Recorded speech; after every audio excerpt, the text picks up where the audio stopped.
Let's do it. Another language. Why not? Let's learn Lua, I guess. I guess it's about time I did Lua. Done it. Done. All this stuff is stuff I've done in some video or other. Yep. Yep. Yep. Yep. R we'll get back to. F sharp we'll get back to. Lua. Lua playground.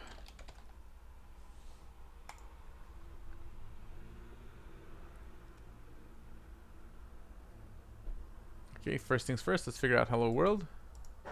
Examples. Do we have a hello world one? Yes, here we go. Hello world. Let's just print hello world. That's easy.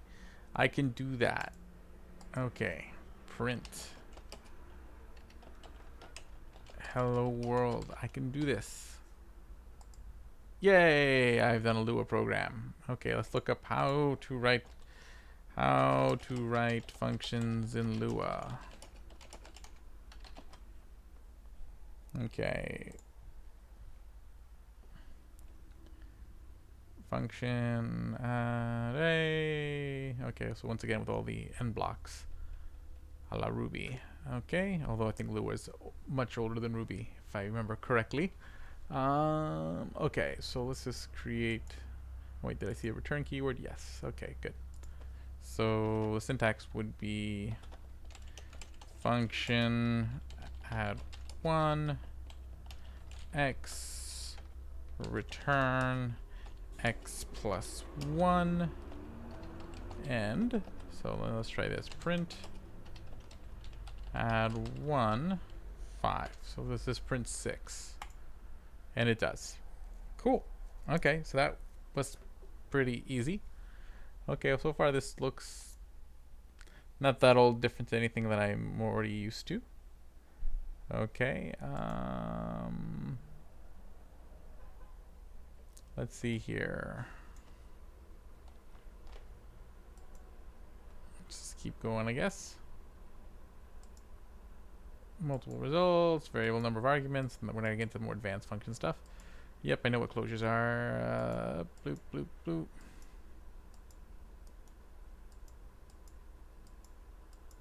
Ooh, that sounds like interesting stuff. Stateless iterators, cool. Compilation, execution.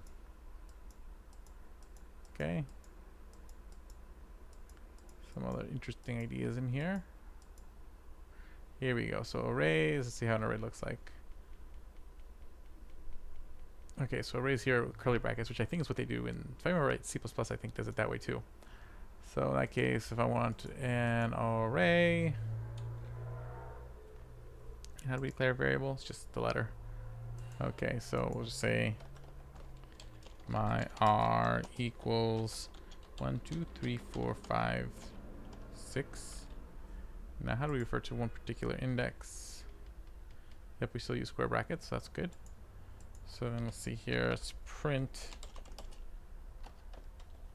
my R, and I want to print the thing at the third index. So the third index would be 0, 1, 2, so that'd be 2. So that should print 3. So let's see here, do we get 3? No, I did not.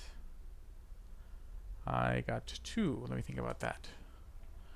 Unless this actually starts with 1. So let me see here, if I type in 1, does it type in 1? Okay, so let's test this out. Let's do this backwards. 6, 5, 4, 3, 2, 1. So does 1 get me 6? It does. Okay, so here we have our array indexes start at 1. Cool. I knew there was a few languages that did it. I think Clojure was the Lispy languages are the ones that like generally have like indexes that start at 1. But hey, there's another language that does it. Cool. Now we know. Cool. That was all fun and good. Data structures, matrices, multidimensional arrays, linked lists,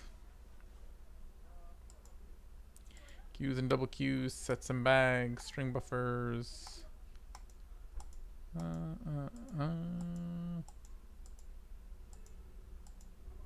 don't see anything that's like a key value type data structure.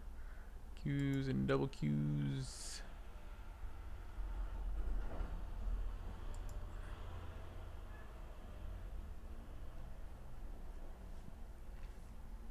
I mean, worst comes to worst, you can always implement your own map, I guess. Um,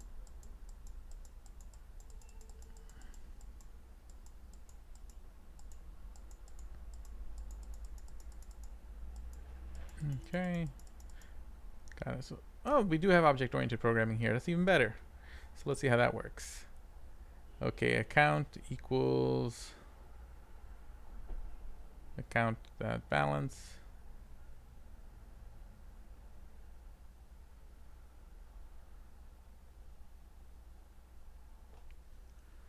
This definition creates a new function, stores it in the field withdraw with account object.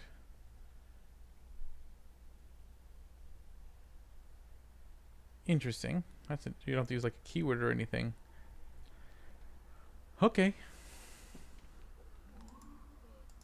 So let's see here. Then when you create a new account, equals account equals nil. Got it. So theoretically, if I did this, let's delete all this. Say dog.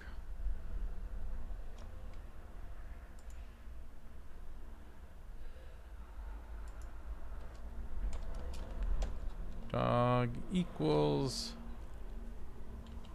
an account. No, dog equals name Sparky.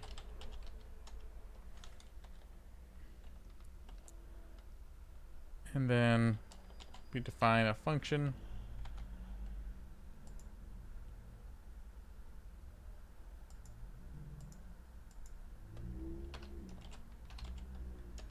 Function which is dog.bark.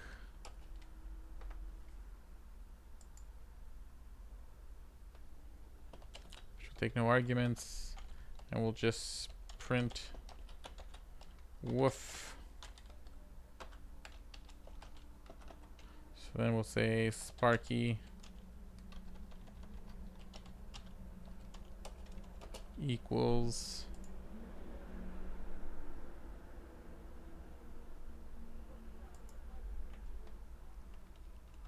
dog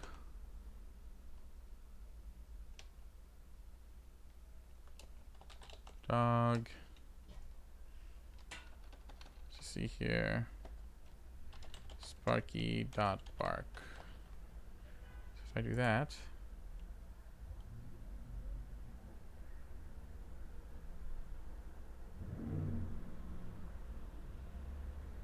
J1.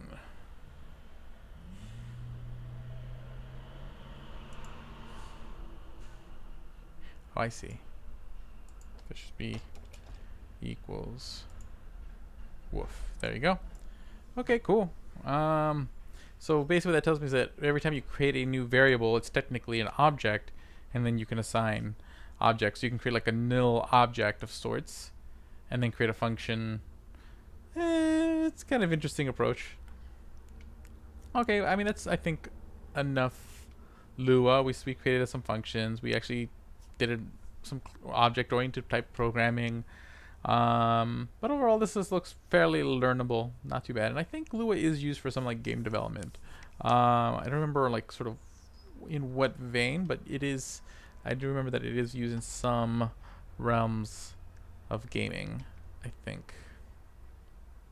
So I'll see you guys later on. We learned Lua. Ciao.